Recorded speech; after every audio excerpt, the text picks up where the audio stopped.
ইচ্ছে তো অনেক। আপাতত যদি জীবন থেকে পালিয়ে যেতে পারতাম। এই ছোট ফেসবুক স্ট্যাটাসটি লিখেছিলেন আবুল কালাম নামের এই ব্যক্তি। হতে পারে শুধু কয়েকটি শব্দ, কিন্তু কে জানতো পরের দিন সত্যি সত্যি তিনি হারিয়ে যাবেন পৃথিবী থেকে। এটিই হবে পুরো পরিবার আর প্রিয়জনদের কাছে তার শেষ লিখে যাওয়া কোনো বার্তা। আর তেমনই কোনো আশঙ্কা থেকে কি তার স্ত্রীও তাকে কাজে যেতে দিতে চাননি। সকালে ২৬ অক্টোবর রবিবার দুপুর ১২:৩০টার দিকে ঢাকার ফার্মগেটের ব্যস্ত রাস্তায় হঠাৎ আকাশ থেকে যেন নেমে আসে মেট্রো রেলের পিলার থেকে খুলে পড়ে এক ভারী ধাতব শতাংশ বিয়ারিং পেট। মুহূর্তের মধ্যে সেটি আঘাত করে আবুল কালামের মাথায়। রক্তে ভেসে যায় ফুটপাত। থমকে দাঁড়ায় চারপাশের মানুষ। অনেকে দৌড়ে এগিয়ে যায়, কিন্তু কিছুই করার ছিল না আর। হাসপাতালে নেওয়ার আগেই থেমে যায় তার হৃদস্পন্দন।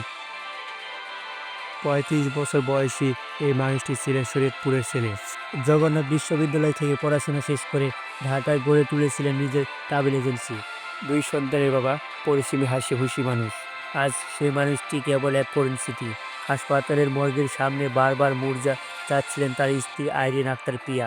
কোলের শিশুকে জড়িয়ে তিনি বলছিলেন আজ সকালে তাকে যেতে দিতে চাননি। তিনি বের হওয়ার পর দরজা আটকাননি। এখন তার বাচ্চাগুলো কি হবে? এভাবে আইরিনের বিলাপে ভারী হয়ে গিয়েছিল হাসপাতালের পরিবেশ। এদিকে নিহতের পরিবারকে প্রাথমিকভাবে ৫ লাখ টাকা ক্ষতিপূরণ দেওয়া হবে বলে জানিয়েছেন সড়ক ও রেল উপদেষ্টা ফাউজুল ফরিদ খান।